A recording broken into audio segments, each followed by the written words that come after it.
Hello అండి. నేను మీ tarot reader గీత. Cards ద్వారా యూనివర్స్ ఇచ్చే మెసేజ్ ఏంటి అనేది చూద్దామండి. ఫస్ట్గా వచ్చేసి ది సన్ కార్డ్.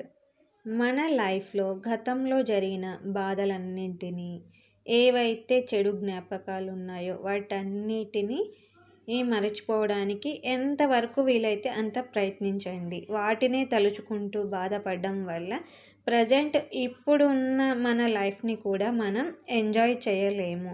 మనం ఎప్పుడైతే వాటన్నింటిని వదిలేసి మూవ్ ఆన్ అయ్యి మన లైఫ్ని ఫ్రెష్గా స్టార్ట్ చేసినట్లయితే మన లైఫ్లో మనం హ్యాపీగా ఉంటామండి.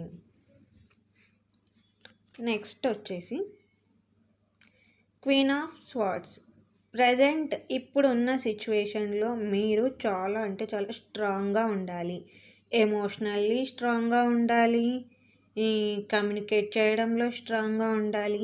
మీ మీద మీరు ఎప్పుడూ లోగా ఫీల్ అవ్వద్దు. మిమ్మల్ని మీరు ఎంతవరకు వీలైతే అంత స్ట్రాంగ్గా ఉంచుకోండి.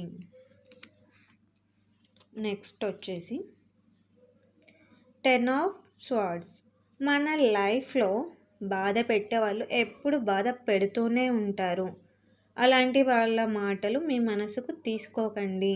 మీ వల్ల ఎంత వీలవుతే అంతవరకు వాళ్ళని మీ లైఫ్లో దూరంగా పెట్టండి. మీరు ఎలా ఉంటే హ్యాపీగా ఉంటారో దానిని ప్రయత్నించండి.